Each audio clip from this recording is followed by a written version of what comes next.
अस्सलाम वालेकुम प्यारे बच्चों, उम्मीद है आप सब खैरियत से होंगे। हमारा मज़मून है उर्दू ग्रामर। इनवान है हमारा मुज़क्कर मुअन्नस। मुज़क्कर हैं अम्मा, उस्ताद, भाई, बच्चा, बादशाह, बंदा, भांजा, बाप, बेटा, भतीजा। इनके मुअन्नस हैं, मुज़क्कर है अम्मा और मुअन्नस है अब्बा।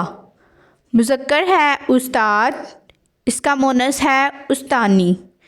मुज़क्कर है भाई, इसका मुअन्नस है भाभी।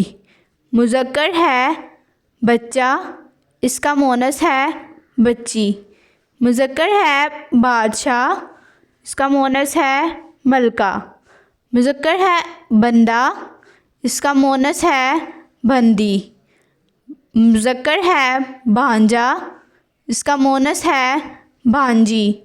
मुज़क्कर है बाप और इसका मुअन्नस है माँ। मुज़क्कर है बेटा, इसका मुअन्नस है बेटी। मुज़क्कर है भतीजा, इसका मुअन्नस है भतीजी। ये सब ने नीट कॉपी पे होमवर्क करना है। ओके, अल्लाह हाफ़िज़।